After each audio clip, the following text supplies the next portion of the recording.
Voilà, donc normalement, avec mon petit assistant, je devrais pouvoir vous faire la présentation. Donc, je vous présente ce soir une étude sur les pratiques produits que j'ai réalisée en 2016 auprès de 35 sociétés. 35 sociétés donc interrogées entre avril et juillet 2016. J'ai interrogé leur VP Product, Head of Product, Product Manager, la personne qui s'occupait du produit dans ces différentes sociétés. Pour une publication qui a eu lieu en septembre. Je m'appelle Jocelyn Perrus, j'étais donc en indépendant, coach produit en indépendant à l'époque de cette étude. Je suis désormais Product Manager chez Linkurious, une société qui fait de la visualisation de données sous forme de graphes, dont vous avez peut-être entendu parler au moment des Panama Papers, puisque le produit Linkurious a été utilisé par les journalistes qui ont mené l'investigation, les investigations des Panama Papers à l'aide de l'outil Linkurious, dont on trouve certaines des visualisations graphes sur le site des Panama Papers. Alors, je me suis intéressé, j'étais déjà Product Manager, mais j'ai eu le souhait de faire cette étude parce que quand on parle de Product Management, tout le monde met des choses différentes derrière des mots, derrière les mêmes mots, on va dire. Personne ne met les mêmes définitions derrière les mêmes mots. Donc là, on va commencer par s'intéresser aux différents rôles que prend la fonction produit. J'en identifie 4. Donc d'abord la distribution, qui consiste à répondre à la question comment trouver nos clients et comment leur vendre le produit. Dimension Customer Success, qui est, elle se rapporte à tout ce qui concerne la satisfaction des clients. Après, sur le cycle de production du produit, on va avoir en amont les aspects de discovery, qui consistent à identifier les attentes des clients. Et, on va dire plutôt en aval, les aspects de delivery, qui sont comment va-t-on faire pour produire une solution ou des solutions qui répondent aux attentes de nos clients. Donc, au sein du panel interrogé, le premier enseignement, c'est qu'il y en avait, de manière pratiquement unanime, le rôle du delivery était considéré comme un rôle de la fonction produit. C'est finalement pas si étonnant que ça, c'est la représentation qu'on s'en fait assez généralement. Ce qui est un peu plus étonnant, c'est que les 3 autres dimensions n'étaient, elles, que marginalement considérées comme étant liées à la fonction produit. On a donc aujourd'hui une représentation de la fonction produit qui est essentiellement centrée sur ce rôle de delivery. En général, il y a même, quand on parle de fonction produit, les gens ont tendance à imaginer seulement cet aspect de delivery. Donc on va revenir un peu dans le détail justement, mais avant ça, il y avait quand même quelques sociétés dans le panel qui se distinguaient de ce schéma moyen, notamment la société Snips, chez qui le Product Manager avait un rôle essentiellement dans les aspects de discovery et les aspects de distribution. C'est-à-dire que son rôle, c'était avant tout d'identifier les éléments de la proposition de valeur qui allaient intéresser et faire venir de futurs utilisateurs. On avait aussi la société Luca, où là, il y a une intégration complète de ces 4 dimensions au sein de la fonction produit. Les différentes directions produits bénéficiaient du support de pôles dédiés, c'est-à-dire il y a un pôle commercial, un pôle marketing, un pôle customer success, mais in fine, la fonction produit est responsable de la cohérence de ces 4 dimensions.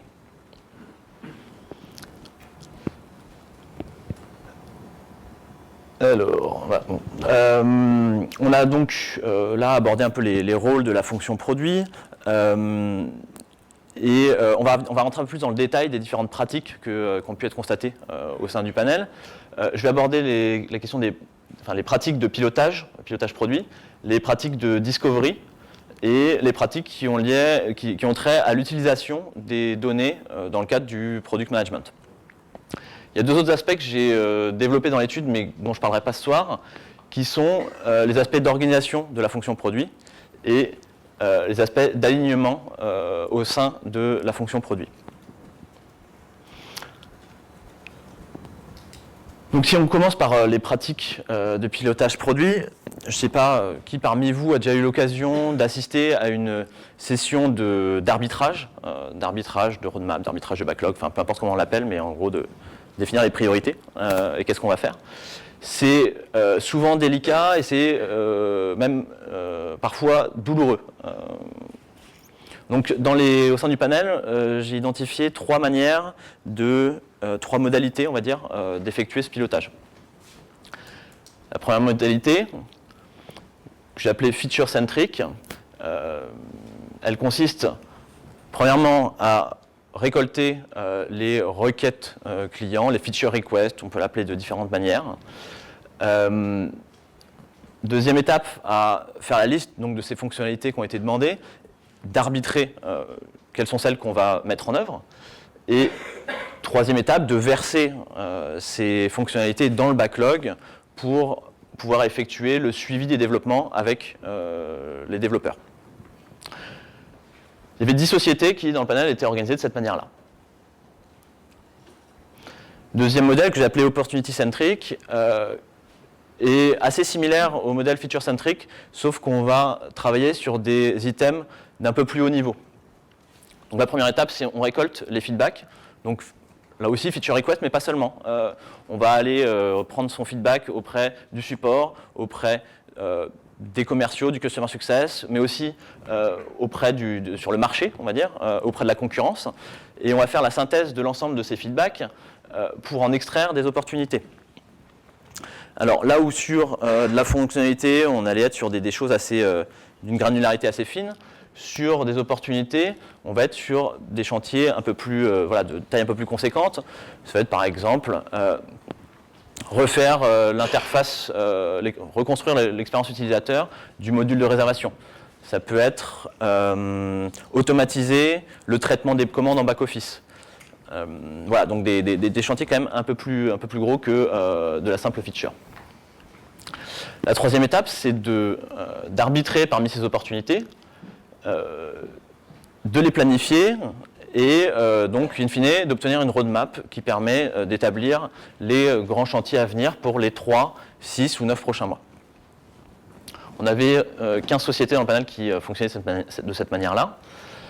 La différence entre ce mode opportunity-centric et le mode feature-centric, on en parlait juste avant, c'est que, comme je disais, on va être sur des items de plus haut niveau qui sont plus proches des préoccupations business. La deuxième différence, c'est qu'on va avoir deux documents de pilotage, la roadmap qui est elle plus centrée justement sur cette priorisation produit, et le backlog qui lui est plus pour le suivi des développements auprès des développeurs.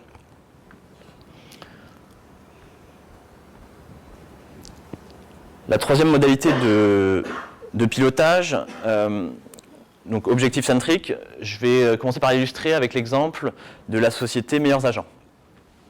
Chez Meilleurs Agents, l'exercice de pilotage commence par une réunion mensuelle qu'ils appellent Point Impact, qui réunit les membres du comité exécutif. Ces membres du comité exécutif se rassemblent pour déterminer les 2 ou 3 métriques qu'ils vont chercher à faire bouger au cours du mois suivant. Ça pourrait être par exemple augmenter le nombre de leads générés chaque mois ou réduire le taux de désabonnement sur un segment particulier ou encore réduire le temps d'onboarding d'un nouveau client. Voilà des exemples de métriques dont ils pourraient décider sur lesquelles se focaliser au cours du mois suivant. À partir de là, ils construisent un plan produit qui est en fait une liste des actions à mener pour atteindre ces objectifs, ou en tout cas avancer dans la direction des objectifs qui ont été décidés. Donc pour résumer, cette approche objectif-centrique, la première étape, c'est d'arbitrer quels sont les objectifs sur lesquels on veut se concentrer. Deuxième étape, c'est d'identifier quels sont les problèmes qui empêchent, qui empêchent l'atteinte de ces objectifs. Et la troisième étape, c'est de déterminer quelles sont les initiatives qui vont permettre de progresser dans la direction qu'on s'est fixée. Donc on avait 8 sociétés qui fonctionnaient sur ce modèle-là. Donc la question qu'on peut se poser quant à ces modes de pilotage, c'est quel est le mode de pilotage qui convient le mieux à ma société.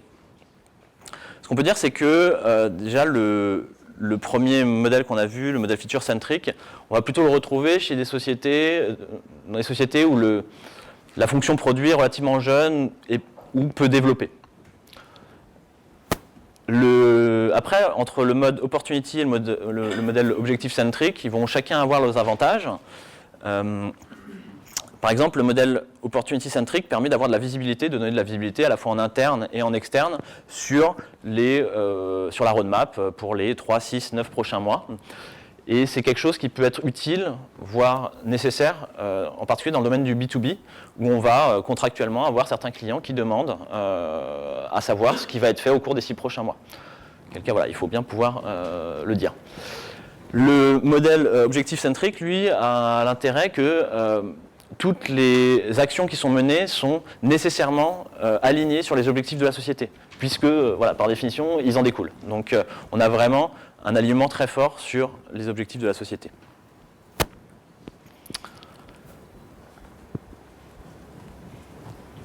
J'en ai terminé sur les aspects de pilotage. On va passer à la partie donc Product Discovery. On peut se poser la question déjà, qu'est-ce que le Product Discovery? Le Product Discovery, c'est de comprendre. C'est de comprendre ses clients, de comprendre leurs attentes. C'est ça, c'est d'abord ça, si on devait résumer. À quoi ça sert de faire du Product Discovery? À 3 choses. Premièrement, ça permet de construire une vision produit.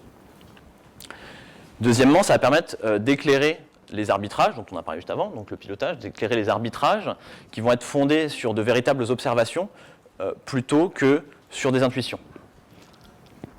Et troisièmement, ça va permettre de construire des solutions qui répondent véritablement à des problèmes, des problèmes clients ou utilisateurs. Dans Product Discovery, le mot important, c'est Discovery. Selon moi, voilà, ces aspects de... Alors, je ne sais pas si vous êtes familier avec la méthode Lean, mais bon, un des principes, c'est de mettre en place des hypothèses qu'on puisse ensuite tester et valider. Tout ça, ça demande de mettre en place des boucles de feedback. Et donc, selon moi, le Product Discovery, c'est avant tout, opérationnellement, la mise en place d'un maximum de boucles de feedback. Alors, des boucles de feedback, on en identifie, je les ai rassemblées en 3 types. Premièrement, en post-production. Donc, ça veut dire une fois qu'on a mis en production des évolutions ou des développements. Donc, dans ce cas-là, on va recourir à des tests utilisateurs ou des tests AB. Et on avait 23 types de sociétés qui mettaient en place ce genre de boucle de feedback. Si on remonte un peu dans le temps, alors mon assistant m'a lâché. Si on remonte un peu dans le temps, on va être sur la phase de design. On va pouvoir là aussi déployer des tests utilisateurs, mais cette fois-ci plutôt sur des prototypes, par exemple des prototypes d'interface. Et si on remonte encore, on va pouvoir faire des choses au niveau de l'étape de research, où on va mettre en place soit des études ethnographiques, soit des techniques telles que le MVE, qui est le Minimum Viable Experiment, voilà, qui est une chose sur laquelle je vais revenir dans quelques instants. Donc on peut se poser la question à ce stade, voilà, quelle boucle de feedback mettre en place? Est-ce que l'une vaut mieux que l'autre? Donc voilà, pour revenir à cette méthode Lean dont j'ai parlé à l'instant, dont le principe est de tester et de valider ces hypothèses, ces 3 types de boucles de feedback vont être différentes les unes des autres dans le sens qu'elles ne permettent pas de tester les mêmes hypothèses. Plus on va aller vers l'aval, vers la post-prod, et plus on va tester des hypothèses qui sont relatives à la solution. Ça veut dire, par exemple, quand on va faire des tests utilisateurs, on va pouvoir répondre, on va pouvoir tester des aspects de l'utilisabilité de la solution. À quel endroit est-ce qu'il faut mettre le bouton? Est-ce que tel wording ou telle icône permet mieux de faire comprendre à l'utilisateur quelle est la fonctionnalité à laquelle il peut accéder? On est vraiment sur des problématiques liées à la solution. Alors qu'à l'opposé, quand on est sur la phase de recherche, on va s'intéresser à des hypothèses qui sont beaucoup plus structurantes, qui sont des hypothèses quant aux problèmes qu'on cherche à résoudre. Prenons l'exemple, je vais revenir sur le MVE et dans le cas de la société TinyClues. Alors, je ne sais pas si certains connaissent cette société. Elle propose une plateforme d'optimisation et d'automatisation de vos campagnes CRM. Ils ont commencé dans le domaine de l'emailing. Donc typiquement, si vous étiez client de la solution TinyClues, cela vous permettait d'optimiser et d'automatiser le ciblage de vos campagnes emailing pour, in fine, générer davantage de revenus. Il y a quelques temps, cette société TinyClues a souhaité s'étendre vers un nouveau canal, en l'occurrence Facebook, les campagnes marketing Facebook. Mais avant de se lancer dans d'importants développements qui auraient été nécessaires pour s'adresser aux campagnes Facebook et aux clients de campagnes Facebook, ils ont souhaité mieux comprendre le problème qu'ils pourraient résoudre et tester la validité de leur approche, de leur offre. Pour faire ça, ils ont eu recours à la méthode du concierge MVE, qui consiste à remplacer la machine par de l'humain. C'est-à-dire concrètement que lors de ce test, plutôt que de créer automatiquement des campagnes Facebook, c'est l'équipe produit qui s'y est mis et qui, à la main, a créé des campagnes pour ses clients.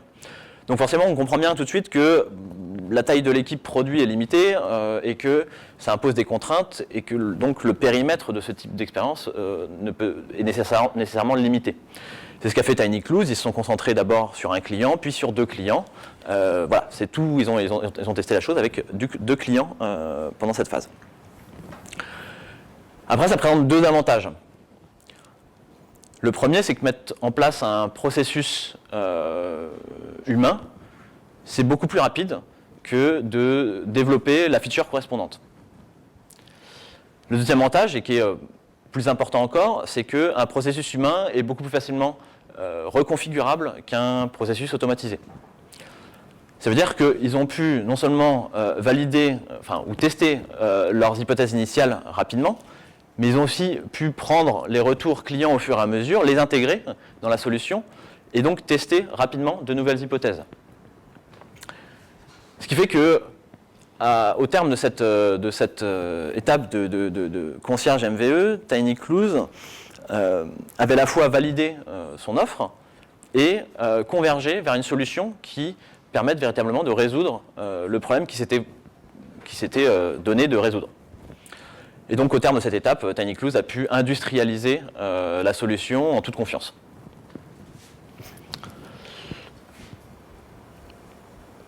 Voilà, donc sur les aspects de Product Discovery, je terminerai par une citation dont je n'ai pas retrouvé jusqu'à présent l'auteur, mais qui est celle-ci. « You can iterate your way to many places, including hell ».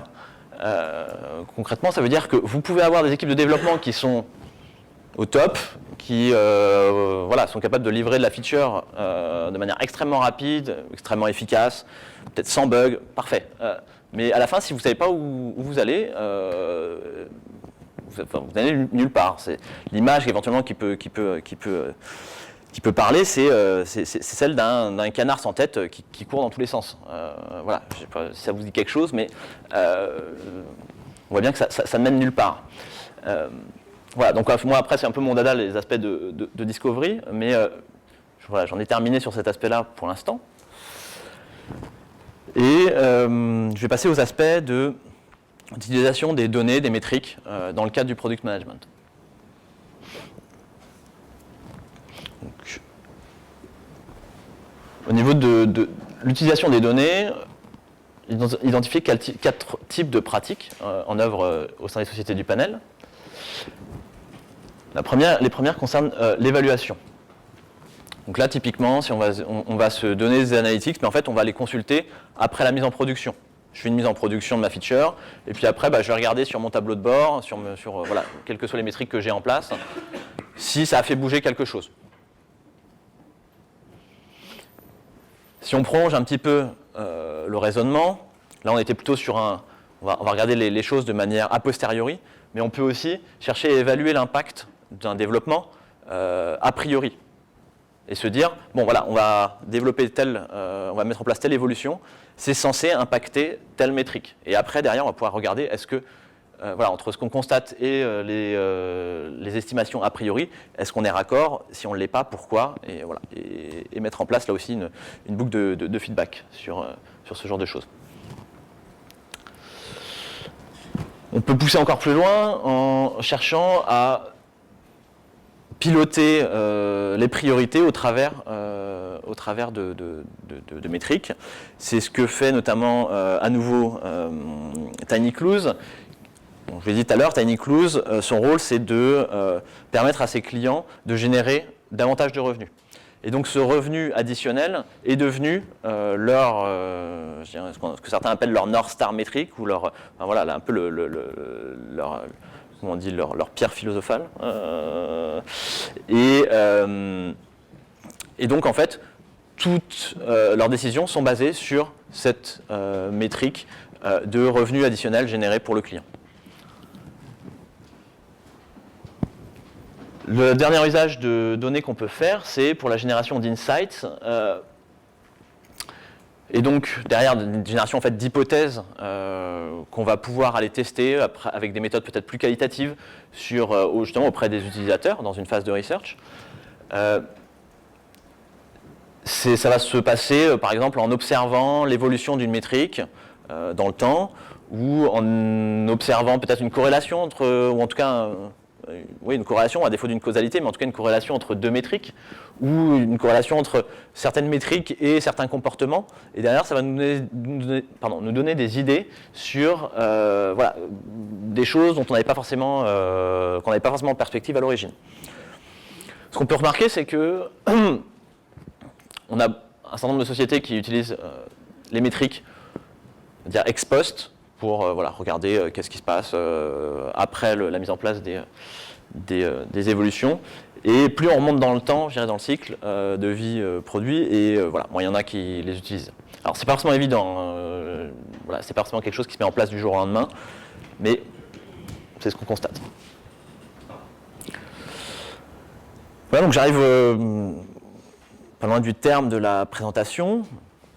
Et puisqu'on est en début d'année, je suis proposé de livrer au petit jeu des prédictions. Alors, bon, ces prédictions ne seront pas forcément vraies sur 2017. Ça prendra probablement plus de temps que les 11 mois qui nous restent jusqu'à la fin 2017. Mais c'est de se donner un peu une idée de vers où ça va, le product management. Premièrement, je considère que, j'imagine, j'espère, que le product management sera de moins en moins centré sur les aspects de delivery. On l'a vu au début, c'est aujourd'hui product management égale plus ou moins delivery. Bon, ça dépend des sociétés, mais globalement quand même, c'est ce qu'on constate. J'imagine que par la suite, on va avoir une fonction de product management qui se dirige plus vers des aspects de vision produit, stratégie produit. Et pour ça, ça veut dire de s'appuyer sur des aspects de renforcer de discovery et de donc data-driven, ce que je disais par rapport à l'utilisation des données. Deuxième évolution envisageable, c'est une diffusion de la pensée ou de la culture produit au-delà de la seule fonction produit, c'est-à-dire au reste de l'organisation. Donc, qu'est-ce que j'entends par culture produit? C'est d'abord une culture de l'outcome, c'est-à-dire du résultat attendu, plutôt que de l'output. L'output étant le livrable, on va dire. Ce qui est important, c'est pas de livrer du code, c'est pas de livrer une interface, mais c'est de résoudre un problème, de s'attaquer à un problème au moins, si ce n'est de le résoudre, mais en tout cas de avoir en tête le problème qu'on cherche à résoudre. Deuxième aspect de cette culture produit, c'est une approche scientifique. C'est-à-dire une approche dans laquelle on va faire des hypothèses, les tester pour les valider. Alors c'est une approche scientifique, ça demande un peu de modestie, parce que en fait, dans l'approche scientifique, on a tort jusqu'à ce qu'on ait prouvé qu'on a raison. Donc, ça veut dire que c'est pas que l'intuition n'a aucune place là-dedans, mais ça veut dire que l'intuition est toujours quelque chose qui va être derrière mis à l'épreuve. Et donc, ça m'amène directement au troisième point qui est modestie et écoute, parce que les clients et les utilisateurs sont ceux qui sont les détenteurs ou les sources de vérité, je dirais. Et qu'une société, une organisation qui n'a pas une capacité d'écoute ne saura pas construire des produits qui répondent durablement aux attentes de leurs clients et de leurs utilisateurs. Et enfin, troisième point, c'est l'instauration d'une réflexion autour de l'organisation produit, puisque pour moi, une démarche produit, c'est pas on prend quelqu'un dans l'organisation, un chef de projet ou un tel, et on lui colle le titre de product manager, et ça y est, on est bon. Ça marche pas. Quand on est vraiment dans une démarche produit, ça amène à re-questionner le découpage des fonctions à l'intérieur de l'organisation et les interfaces, ainsi que comment on fait pour aligner tout le monde sur la vision produit qui a été mise en place, en tout cas qui a été décidée. Voilà, donc j'arrive au terme de cette présentation. Si vous êtes intéressé pour aller un peu plus loin, parce que je n'ai nécessairement pas le temps de développer tous les aspects, mais vous pouvez trouver davantage de détails dans l'étude elle-même qui est disponible sur mon site. Vous pouvez télécharger ou lire en ligne. Et donc il me reste à vous remercier et puis à vous donner la parole si vous avez des questions. Alors moi j'avais une question sur le choix des entreprises qui sont dans cette étude. Ouais. Est-ce que il y a une volonté qu'il y ait un certain type de profil ou d'activité ou quelque chose? Alors, ça nous donne en fait ces infos de profilage de... Ouais, tout à fait. Alors, en termes de secteur d'activité, c'est assez varié. Il y a du B2B, du B2C. Par contre, je me suis orienté vers des sociétés qui avaient déjà une fonction produit ou une proto-fonction produit. Donc ça veut dire que, de fait, globalement, on est plutôt sur des sociétés relativement jeunes. Sociétés qui ont intégré ces logiques-là. J'ai pas de grands groupes ou de sociétés qui...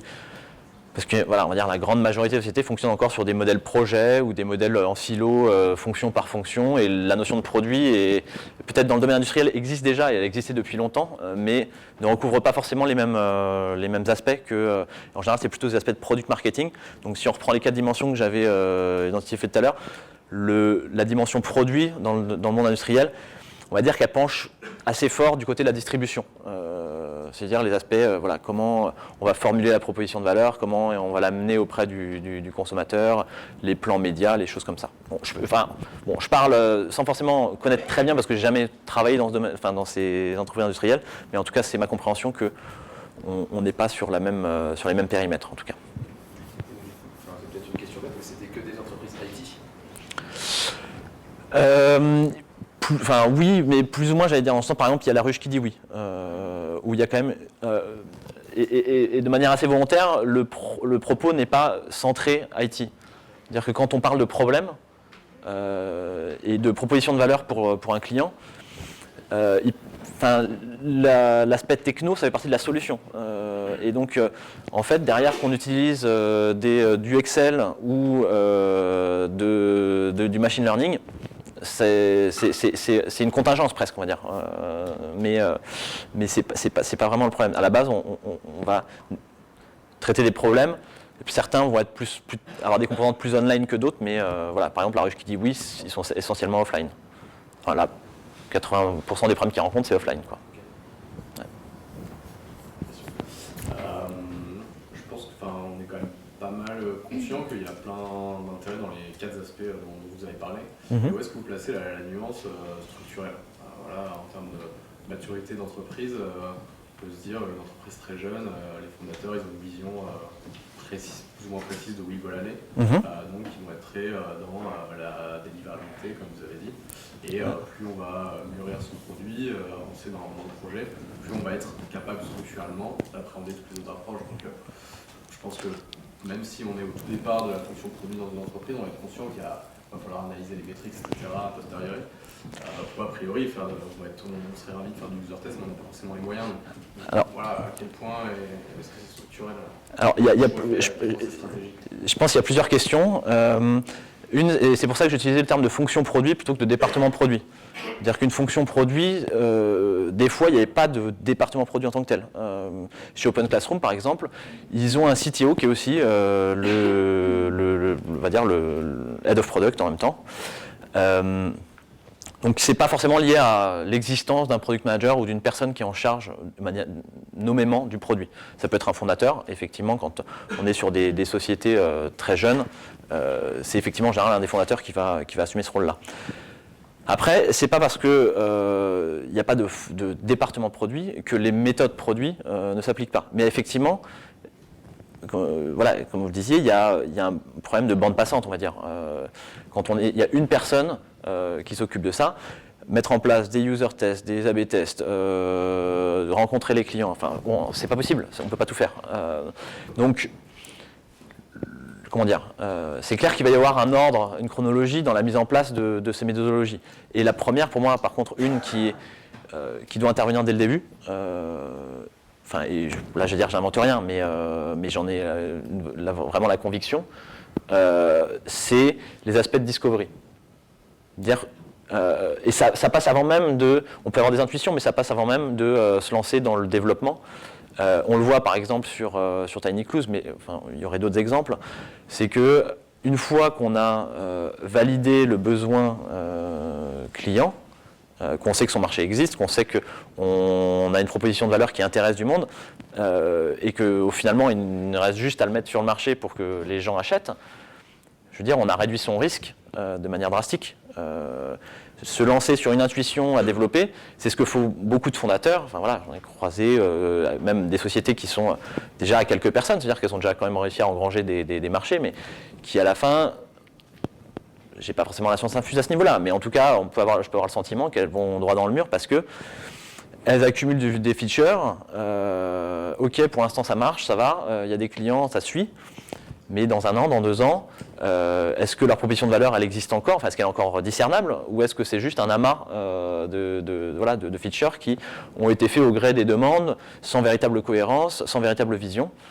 Et cette vision-là, je pense qu'on peut peut-être avoir une vision de départ, mais à mon avis, elle tient 1 an, voilà, enfin, ça dépend peut-être des sociétés et des secteurs, mais si elle n'est pas alimentée par la découverte des attentes clients, je pense que voilà, enfin, les gens ça peut être le risque avec certains fondateurs qui sont fermés un peu dans leur tour d'ivoire,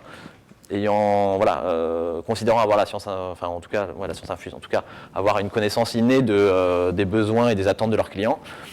Je pense que ces gens-là, voilà, enfin on peut me parler de Steve Jobs, mais bon. S'il y en avait 15 déjà sur Terre, ça se saurait. Et même s'il avait une intuition très développée, à la base, il servait aussi de feedback et des boucles de feedback qu'il avait mises en place.